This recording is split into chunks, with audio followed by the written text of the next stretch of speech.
지용. 핀테크가 아니라 테크핀. 테크가 먼저다.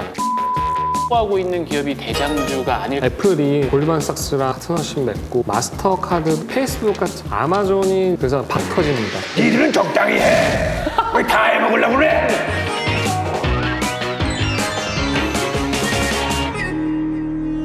투자 로그인의 해외 주식 토크쇼 먼나라 이웃 주식입니다. 안녕하십니까, 꿀벌 아나운서 김기혁입니다. 반갑습니다. 꿀벌 아나운서 김기혁의 깐부 안윤상입니다. 아유, 어서 오십시오. 안녕하세요. 어서 오십시오. 가을이 되니까는 배가 고파져요. 요즘 마시는 게 너무나 많죠? 너무 많아요. 네. 쭈꾸미가 철이에요. 쭈꾸미 볶아도 먹고 라면에 넣어도 먹고. 전어도 있잖아요, 대표적으로. 가을 전어. 거기에 딱 소주 한 잔 싹 걸치면은 그런 게 딱 꿀조합이잖아요. 아 그럼요. 이 주식에도 꿀조합 레시피가 있는 거 아세요? 무조건 수익 나는 조합인가? 바로 핀테크입니다. 뭐? 핀테크. 핀테크. 그래서 오늘은 누굴 모셨나요? 영원한 건 절대 없어, 이유도 없어. G-Dragon. 임지 드래곤. 합성어기 때문에 되게 좋게 보는 기업. 개별 모멘텀이 좀 있습니다. GD 연구원입니다. 안녕하십니까. NH투자증권 리서치본부에서 글로벌 IT를 담당하고 있는 임지용 연구원입니다. 요즘 어떻게 지내세요? 요즘에 또 적중률이 나쁘지 않았습니다. 야, 살아있어요, 살아있어요. 저희가 은행 간지가 참 오래되지 않았어요? 은행뿐만 아니고 그 현금 인출기 앞에 간지가 언제인지 기억이 안 날 정도로. 지금은 너무나 자연스러운 것들인데 사실 핀테크 산업의 산물인 거잖아요, 이런 것들이 다. 핀테크라는 용어가 나온 게 10년이 넘었어요. 단순히 금융 업무를 편리하게 만드는 수단이 넘어서 지금은 이제 세계 최대 은행인 JP모건 들어보셨죠? 아, 그럼요. JP모건 계좌 수보다 우리나라로 따지면 카카오페이 비슷한 건데 덴모라든지 캐시앱 두 개의 연간 활성화 이용자 수, 계좌 수가 JP모건 계좌 수보다 더 많습니다. 지금은 사실 JP모건 은행의 시가총액이 조금 더 커요. 1, 2년 안에 이게 추월이 되지 않을까 이렇게 생각을 해요. 그런데 말입니다. 오, 예. 김상중 하치. 국내에서도 전통 금융기업은 아니지만 핀테크 기술로 성장한 기업이 있지 않나 생각됩니다. 그렇다면 토스랑 카카오뱅크는 어떤지 우리는 여기서 그것이 굉장히 궁금한 것입니다. 카카오뱅크가 1159억 이 정도 벌었다고 하는데 같은 기간 동안 KB금융 2조를 벌었다고 해요. 근데 이제 시가총액은 누가 더 클까요? 아니, 2조 넘게 벌었으면 이미 순이익에서 차이가 KB가 나는데. KB가 더 커야 되잖아요. 근데 카카오뱅크가 더 크더라고요. 왜요? 진짜요?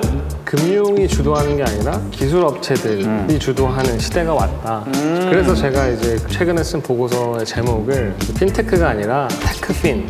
아, 테크핀. 테크가 먼저다. 이제 조금 시대가 바뀌어서 테크가 먼저 앞으로 나오는 게 맞다라는 말씀을 해주셨습니다. 그래요. 근데 일반인들이 기업들의 구체적인 기술력까지는 잘 모르잖아요. 근데 일단 많은 사용자를 확보하고 있는 기업이 대장주가 아닐까 생각이 드는데 이것도 굉장히 익숙한 기업 페이팔이 있잖아요. 미국이나 글로벌 사용자들한테는 거의 뭐 필수 결제 수단이에요. 이커머스에서 특히 강점을 가진 기업인데 저희 보통 뭐 검색해봐 이러면 네이버 쳐봐 이렇게 얘기하잖아요. 네. 근데 미국에서는 이제 구글 잇 이렇게 얘기하거든요. 아, 구글릿. 네, 근데 거기서는 송금해줘라는 표현 자체가 demo to me 이거예요. 이게 코로나 이후에는 인터넷에서 물건 많이 사는 편이니까 그래서 그런 거. 물론 또 이제 많이. 이커머스가 성장을 한 것 자체가 네네. 핀테크 산업의 성장의 가장 큰 드라이버죠. 선진국은 아직도 이커머스 침투율이 한 10% 남짓 한다고 그래요, 평균적으로. 선진국은 더 이렇게 성장할 여력이 더 많다는 얘기고 당연히 이제 핀테크도 같이 이제 성장할 수밖에 없는 거라고 보시면 되죠. 이 미국의 빅테크 업체들도 핀테크 사업에 분명 눈독을 들이고 있을 겁니다. 저희가 알고 있는 뭐 애플, 구글, 페이스북, 아마존 이런 업체들이 핀테크 비즈니스 진출한 지 한 4년 좀 넘었어요. 그래서 국내에서는 애플페이 안 되거든요. 근데 미국에서 애플페이 진짜 많이 쓴다고 하더라고요. 아마존이 이제 굉장히 이런 비즈니스를 많이 했었어요. 아마존 페이, 아마존 캐피탈, 아마존 캐시. 성공적이진 못했어요. 근데 사실 조금 생각해보면 얘네가 돈 벌려고 들어오는 건 좀 아니에요. 그럼요. 자기네 생태계에 들어와서 고객들이 안 나가게끔 하는 게 이제 락인 효과라고 해요. 자물쇠 효과. 네. 그러니까 그런 효과를 노리고 이제 핀테크 서비스를 주는 거죠. 그런데 말이야. 아니 이렇게 쟁쟁한 기업들에 뛰어들면은 그 적지만 기존에 잘하고 있던 업체나 새로 시작하려는 스타트업들은 뭐이 다 죽으란 얘기야 뭐야? 화났어요 지금. 니들은 적당히 해. 왜 다 해먹으려고 그래? 제가 봤을 때 이런 빅테크 업체들 들어오는 거는 규제 때문에 쉽지 않을 것 같아요. 그러니까 기본적으로 이제 뭐 독과점 금지한다라던가 뭐 개인정보 보호, 그 다음에 금융시스템 안정성 확보 뭐 이런 명분을 내세워서 너네도 뱅킹 업무를 하려면 은행이랑 똑같은 규제를 적용받아라 뭐 이런 얘기를 하는 거고 저희는 그래서 이제 빅테크가 우후죽순으로 계속 무분별하게 빅테크 쪽으로 오는 거는 한계가 있다. 그 말은 핀테크 기업들한테는 그래도 좀 나름 우호적인 환경이 아닌가 그렇게 생각을 하는 거죠. 자 그렇다면은 핀테크 영역은 우리나라가 후발 주자이다 보니까 미국에서 좋은 선례를 많이 얻어올 수 있을 것 같아요. 쉽진 않은 것 같아요. 규제 환경이 너무 달라가지고 미국처럼 혁신적인 이렇게 뭐 서비스가 나오기에는 조금 어려운 환경인 것 같아요. 제 생각에. 근데 기본적으로 이런 핀테크 업체들 트렌드가 뭐냐면 슈퍼 앱이라고 있어요. 앱 하나에 모든 걸 모아놓는 거예요. 카드, 송금, 결제, 증권, 심지어 코인까지. 최대한 그 플랫폼에 뭐 오랫동안 머물게 하는 거죠, 시간을. 그리고 데이터를 확보하는 게 목표예요. 그런데 말입니다. 예. 그것은 선택과 집중을 못하는 것이 아닌가 하는 의구심이 드는 것입니다. 다 자르려다 다 놓쳐버리는 그런 경우가 있을 수도 있는 것이 아니겠습니까? 일단 사람들이 많이 쓰는 거 이렇게 모아놓고 사람들이 많이 모이면 추가적으로 고객을 확보하는데 비용이 덜 들어가는 거죠. 페이팔의 벤모라든가 스퀘어 캐시앱 같은 경우는 처음에는 이제 당장 돈이 안 됐었는데 이체라든지 정산 수수료를 좀 부과를 하고 있고 이런 걸 통해서 지금은 돈을 아주 잘 벌고 있죠. 핀테크 업체들 할 일이 너무 많을 것 같습니다. 요즘 뜨고 있는 결제 솔루션도 눈독을 들이고 있다면서요? 결제 시간은 되게 뜨거운 감자인데 혹시 BNPL이라고 들어보셨어요? 그게 뭐예요? Buy Now, Pay Later. 선 구매 후 지불 막 이런 뜻인데 이게 신용카드 할부 결제랑 굉장히 다른 점은 뭐 연체나 조기 상환 수수료 이런 게 없어요. 없어요? 히든 피 이런 게 없어요. 너무 좋다. 그러면 신용카드 안 쓰고 이거 쓰죠, 당연히. 그리고 이제 돈을 어떻게 버냐, 그러니까 뭐 이런 연체료랑 조기 상환 수수료 이런 거 수수료 안 받으면 어떻게 버냐 궁금하실 텐데 네. 이 BNPL을 쓰게 되면 가맹점이 돈을 내요. 가맹점 수수료가 있어요. 그걸로 이제 돈을 벌고 개인의 소비를 하잖아요. 개인이 그때 이제 할부 대출이 생길 거 아니에요. 네. 거기서 이자도 받아요. 이거 우리나라에는 없어요? 최근에 네이버랑 쿠팡 이런 데 사고 있더라고요.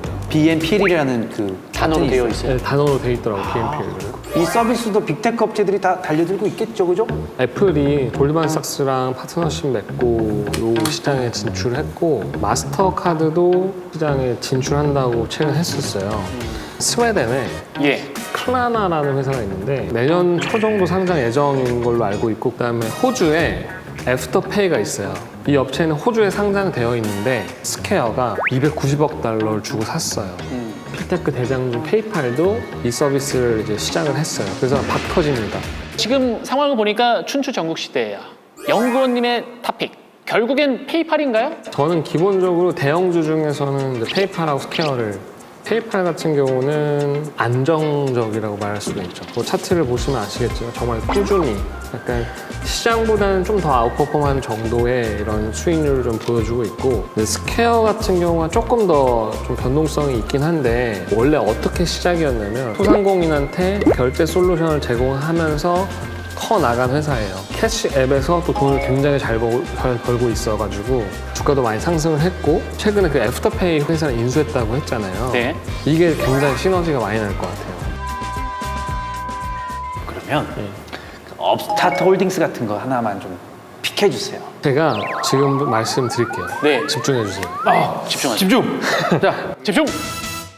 2달 전부터 이제 소피아 마케타를 좀 좋게 보고 있는데 이 소피라는 회사가 학자금 대출을 메인으로 하는 회사예요. 미래 가치가 높은 고객을 학자금 대출로 미리 확보를 해가지고 고객의 라이프 사이클에 맞춰서 금융상품을 제공해 준다. 차별화된 전략이 좀 있어요. 그리고 이제 포인트는 두 가지가 있는데 첫 번째는 그 뱅크 라이센스를 딸 수 있는 업체예요. 제 생각에 내년 초 정도 충분히 할 수 있을 것 같아요. 그래서 은행 차터를 확보하게 되면은 자금 조달 비용이 줄어들고 더 이제 대출도 유연하게 해줄 수 있고 그래서 훨씬 더 성장을 잘할 수 있습니다. 두 번째는 소피가 가지고 있는 갈릴레오라는 회사가 있어요. 결제 인프라 소프트웨어 회사예요. 굉장히 고성장을 하고 있습니다. 어. 저는 일단 추세적으로 더 올라갈 수 있을 거라고 생각은 해요. 그 마케타는 어떤 거죠? 카드 발급을 했던 이 업무 자체를 고객이 할 수 있게끔 도와주는 도구를 제공하는 업체예요. 얘네는 6월에 상장을 했어요. 그래가지고 아마 12월 달 초에 보호예수라고 해가지고 그런 수급적인 리스크가 좀 있기 때문에 저희는 사실 12월 이후에 좀 보자라는 말씀을 좀 드리고요. 두고 보자. 오늘은 임 G드래곤 연구원님과 함께 테크핀 기업에 대해서 살펴봤습니다. 기술을 가진 기업이 금융시장에서 성장을 하고 있다라는 내용이었습니다. 앞으로 또 어떤 변화를 가져올지 지켜보도록 하죠. 오늘도 성불하십시오.